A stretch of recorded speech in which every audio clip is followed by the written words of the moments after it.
Hello dear student, good morning बच्चों। देखिए बच्चों, आज हम लोग जो है पार्ट नंबर 18, ये न्यू चैप्टर है आपका पार्ट नंबर 18 अंधा और लंगड़ा, इस कहानी का अध्ययन करेंगे। और इस कहानी के माध्यम से हम लोग जो है ये जानने का प्रयास करेंगे बच्चों, ठीक है, कि इस कहानी से हमको क्या शिक्षा मिलती है। ये अंधा और लंगड़ा, ये जो कहानी है बच्चों, ये दो व्यक्तियों की कहानी है, ठीक है, जिसमें से एक अंधा होता है, ठीक है, मतलब उसको दिखाई नहीं देता है, और दूसरा लंगड़ा होता है, अर्थात उसके पैर से अपने अपाहिज होता है, जो चल नहीं सकता है, ठीक है। दोनों ने किस तरीके से जो है आपसी सहयोग के द्वारा मुश्किलों का सामना करते हुए अपनी जान बचाई, इस कहानी के माध्यम से हम लोग जानने का प्रयास करते हैं। आइए हम लोग कहानी की शुरुआत करते हैं बच्चों। इस कहानी में पहले शुरू होती है, यहाँ पर लिखा है किसी गांव में दो मित्र रहते थे। कोई गांव था बच्चों, वहां पर दो मित्र रहते थे। उनमें से एक अंधा था और दूसरा लंगड़ा। दोनों मित्र में जो एक मित्र था वो अंधा था, अर्थात उसको जो है कुछ दिखाई नहीं देता था, उसकी आंखों से कुछ दिखाई नहीं देता था। और दूसरा जो मित्र था बच्चों, वो लंगड़ा था, अर्थात पैर से अपाहिज था, वो चल नहीं सकता था।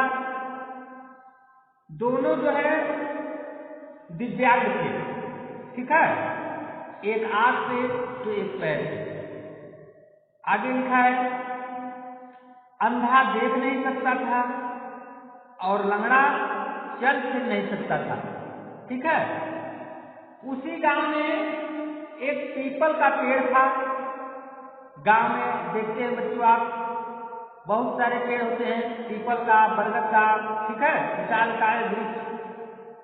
तो उसी प्रकार से गांव में भी एक बड़ा पीपल का पेड़ था। दोनों मित्र सारे दिन उस पेड़ के नीचे बैठकर सुख दुख की बातें किया करते थे, अर्थात आपस में जो है बैठ करके वहां बातचीत करते थे, टाइम अपना व्यतीत करते थे। इस तरह उनके दिन जो है कट जाते थे, अर्थात उनका जो समय था वो पास हो जाता था, ठीक है, गुजर जाता था। एक दिन की बात है बच्चों, उस गांव में, जिस गांव में वो अंधा और लंगड़ा वो दोनों मित्र रहते थे, उसी गांव में जो है आग लग गई थी, ठीक है। एक दिन उस गांव में आग लग गई और वो समय था बच्चों दोपहर का, और वो सीजन था गर्मी का। गर्मी के मौसम में जब दोपहर में, तपती दोपहर में जब आग लगती है, और उस समय जानते हैं बच्चों आप कि जो है बहुत गर्म हवाएं चलती है, लू चलती है, हवाएं तेज चलती है, इस नाते आग जो है और तेजी से फैलता है। तो आगे लिखा है बच्चों कि एक दिन उस गांव में आग लग गई, दोपहर का समय था और गर्मी का दिन था। उस दिन हवा भी तेज चल रही थी, जैसा कि हमने बताया। देखते ही देखते गांव भर में आग जो है फैल गई, ठीक है, मतलब तेजी से हवा के माध्यम से, और गर्मी का मौसम था इसलिए तेजी से जो है आग पूरे गांव में फैल गई। लोग अपने बच्चों को, पशुओं को लेकर गांव से बाहर भागने लगे। जब आग गांव में फैलने लगी बच्चों, तो गांव में जो रहने वाले लोग थे वो भी डरने लगे, और अपनी जान बचाने के लिए अपने और अपने बच्चों को साथ में, उनके जो मवेशी थे, अर्थात जिस पशुओं को, पक्षियों को वो पाल रखे थे, ठीक है, पाले थे, उनको भी साथ में लेकर के वो गांव से बाहर निकलने लगे और गांव से भागना शुरू कर दिए। क्योंकि गांव में आग लग चुकी थी और गांव में आग जो है बहुत तेजी से फैल रही थी, इसलिए गांव में उनका कोई नुकसान जो है न हो, उनका कोई क्षति न हो, ठीक है, इसलिए वो सब जो है घबरा गए और घबराने के बाद वे जो है गांव से बाहर भागने लगे। इस भाग दौड़ में जब वो लोग भाग रहे थे, सब लोग अपने अपने सामान की चिंता कर रहा था, सब लोग अपने अपने बच्चों के, अपने अपने पशुओं के, अपने अपने सामानों की चिंता कर रहा था, ठीक है। और अपने अपने सामानों को सुरक्षित रखते हुए वो जो है भाग दौड़ कर रहे थे। घबराहट में उन दोनों अपंगों का किसी को ध्यान नहीं है। वो जो गांव में रहने वाले दो मित्र थे, एक अंधा और एक लंगड़ा, उनका किसी को उन पर ध्यान नहीं गया, अर्थात किसी को उनका ख्याल नहीं हुआ। ध्यान मतलब ख्याल, ठीक है। किसी व्यक्ति ने उनका ख्याल नहीं रखा कि वो लोग जो है कैसे जो है अपनी जान बचाएंगे, किस तरीके से उनकी जान बचेगी, उनका कोई ध्यान नहीं दिया, बल्कि अपने अपना जो है अपने अपने बच्चों का अपना अपना जान और उसके बाद अपने अपने पशुओं और तथा अपने अपने सामानों की सुरक्षा करते हुए वे गांव छोड़ करके जल्दी से जल्दी जो है भाग रहे थे।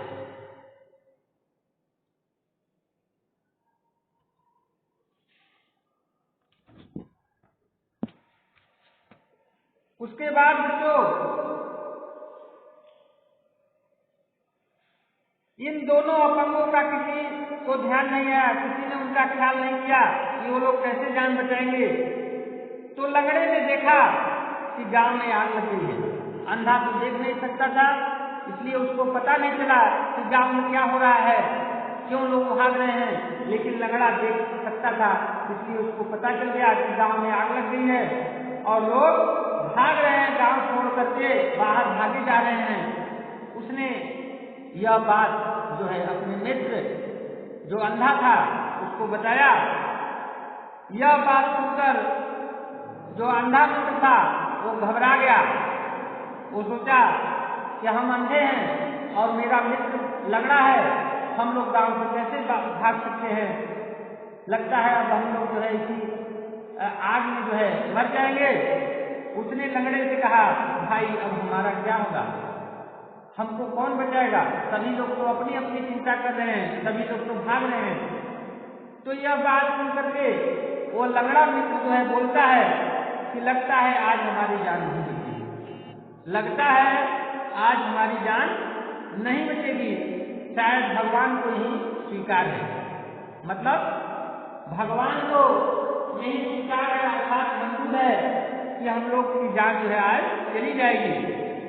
अंधे ने उसे रोक कर कहा, नहीं मित्र, ऐसा मत कहो, निराश होने से कुछ भी नहीं होने वाला है, हमें गांव से बाहर जाने की कोशिश करनी चाहिए।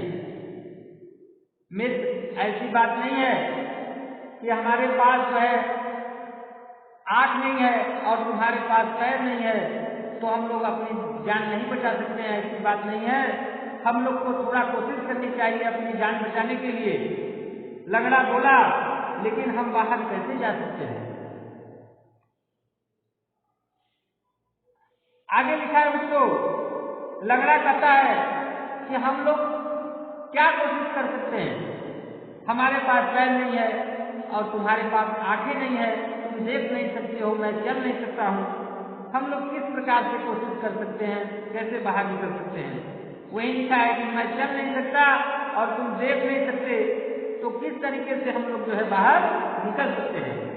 आगे लिखा है बच्चों, अचानक अंधे को एक उपाय सूझता है। जो अंधा मित्र था उसको एक उपाय, एक तरीका वो सोच निकालता है और वह बोलता है कि तुम जो है ठीक कहते हो, यह सच है कि तुम चल नहीं सकते और मैं देख नहीं सकता, लेकिन भाई मैं चल सकता हूँ और तुम देख सकते हो, ठीक है।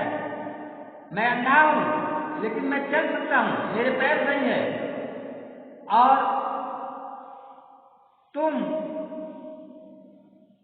पैर तुम्हारा खराब है, तुम लंगड़े हो, लेकिन तुम देख सकते हो, ठीक है। तो लंगड़े ने पूछा कि तुम्हारे कहने का क्या मतलब है मित्र। तो अंधा बोलता है, भाई हम में से एक चल सकता है और एक देख सकता है। यदि हम दोनों मिलकर यदि हम दोनों मिलकर काम करें तो हम दोनों बच सकते हैं। तो लंगड़े ने पूछा कैसे? तो इस पर अंधे ने उत्तर दिया, ऐसा करो, तुम मेरे कंधे पर बैठ जाओ। अंधे ने कहा कि तुम मेरे कंधे पर बैठ जाओ, मैं अपने पैरों से चल लूंगा, ठीक है, और तुम पैर से नहीं चल सकते, इसलिए मेरे कंधे पर तुम बैठ जाओ और तुम देख सकते हो, मैं देख नहीं सकता, तो तुम मेरे कंधे पर बैठ करके मुझे रास्ते दिखाना, मैं चलूंगा और तुम केवल हमको रास्ते दिखाते चलना, और मैं तुमको अपने कंधे पर बिठा करके गांव से बाहर सुरक्षित पहुंचा दूंगा और हम दोनों इस तरीके से बच जाएंगे। आगे लिखा बच्चों, ईश्वर ने चाहा तो हम आग से बचकर निकल जाएंगे अगर ऐसा करते हैं तो उन दोनों ने ऐसा ही किया जैसा उस अंधे ने कहा था कि तुम मेरे कंधे पर बैठ जाओ और तुम रास्ता दिखाना, मैं जो है गांव से बाहर धीरे धीरे निकल जाऊंगा और हम दोनों सुरक्षित आग से बच जाएंगे। तो दोनों ने ऐसा ही किया। दोनों आग से बचते बचते धीरे धीरे बढ़ते गए। अंधा उसको रास्ता दिखाता था तो लंगड़ा अंधा जो है उसको कंधे पर बैठा करके वो जा रहा था, तो लंगड़ा जो था वो उसको रास्ता दिखा रहा था अंधे को, और रास्ता चलता, और जो अंधा था वो चलता जा रहा था, और थोड़ी देर में वे लोग जो है गांव से बाहर सुरक्षित निकल गए। इस प्रकार आपने देखा बच्चों कि इस प्रकार से जो आपसी सहयोग से दोनों की जान बच गई। आपसी सहयोग का मतलब आपस में दोनों ने सहायता किया, ठीक है।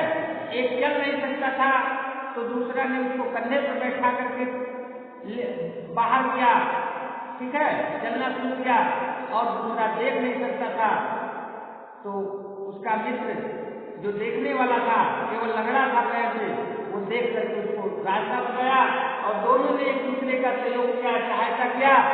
तो इस प्रकार से दोनों की जान जो है बच गई। तो इस कहानी से हमको यही सीख मिलती है बच्चों कि आपसी सहयोग से, यदि हम आपसी सहयोग के द्वारा कोई भी कार्य करते हैं तो निश्चित तौर पर उसमें जो है सफलता हमको मिलनी तय है, ठीक है। अगर आपस में आप सहयोग नहीं करेंगे तो आप जो है कठिन से कठिन परिस्थितियों में भी जो है उससे मुश्किल का सामना नहीं कर पाएंगे और आप जो है अपने मंजिल तक पहुंचने में कामयाब नहीं हो पाएंगे। तो इस कहानी से जो हमको यह सीख मिलती है बच्चों कि हमें कोई कार्य आपसी सहयोग के द्वारा करना चाहिए, ठीक है। क्यों? क्योंकि जो है आपसी सहयोग में बहुत बड़ी शक्ति होती है और उस शक्ति के द्वारा हम कोई कठिन से कठिन कार्य भी बड़े आसानी से कर सकते हैं। अर्थात किसी भी मुश्किल घड़ी में यदि आपसी सहयोग से काम किया जाए तो निश्चित ही सफलता हमको मिलती है। प्रस्तुत पाठ में आपने देखा बच्चों कि अंधे एवं लंगड़े ने विकट परिस्थिति में, कठिन परिस्थिति में भी उनकी जो सही सूझबूझ थी, जो उनका तरीका था, उपाय था, उसके द्वारा वो अपने जान को बचाने में सफल हुए और अपनी सूझबूझ से दोनों ने किस प्रकार से आग से अपनी रक्षा की। तो इस कहानी से हमको यही सीख लेनी चाहिए, इन दोनों अंधे और लंगड़ों से हमको यही सीख लेनी चाहिए कि हमें भी कोई अगर विकट परिस्थिति हमारे सामने आती है, मुश्किल का समय आता है तो उसमें घबराना नहीं चाहिए, बल्कि सोच विचार करके बुद्धि और विवेक से काम लेते हुए, ठीक है, आपसी सहयोग से जो है आपस में मिलजुल करके हमको काम करना चाहिए, उपाय ढूंढना चाहिए और उस उपाय के को पालन करते हुए हमको जो है वो काम करना चाहिए ताकि हम उस मुश्किल घड़ी से, उस विकट परिस्थिति से हम बाहर निकल पाए। तो बच्चों ये कहानी हमारा जो है इस पाठ का पाठ नंबर 18 ये समाप्त हुआ। ये जो है शब्द ज्ञान आपका ये नहीं है, इसको आप नोट करेंगे और इसको लर्न करेंगे। इसके बाद इस पाठ के जो अभ्यास प्रश्न से रिलेटेड प्रश्न है बच्चों, इसको हम लोग जो है अगले वीडियो में देखेंगे। तब तक के लिए बाय बाय बच्चों, एंड टेक केयर।